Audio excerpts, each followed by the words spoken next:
le mercredi et le jeudi, le Premier ministre en personne a réuni au niveau de la primature les préfets, les présidents des conseils régionaux pour leur annoncer qu'une opération de plantation d'arbres sera lancée et d'une manière continue jusqu'à atteindre 1 million d'arbres et même voire au-delà. Pourquoi? À cause du changement climatique qui affecte la planète, mais aussi notre pays.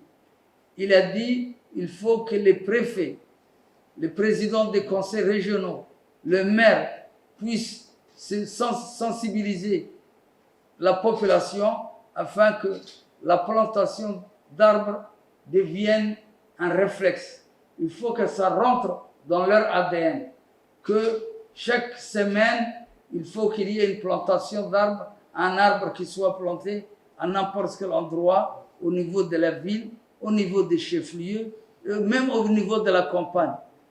La campagne, nous disposons d'une variété d'espèces d'acacia, ou par exemple au niveau du barrage, au niveau des espaces verts, au niveau des campagnes agricoles autour des forages, qu'on pourrait utiliser. Au niveau des plantations d'arbres, les arbres, l'intérêt des arbres, c'est de protéger l'être humain de l'ensoleillement qui est très élevé, très fort au niveau des Djibouti.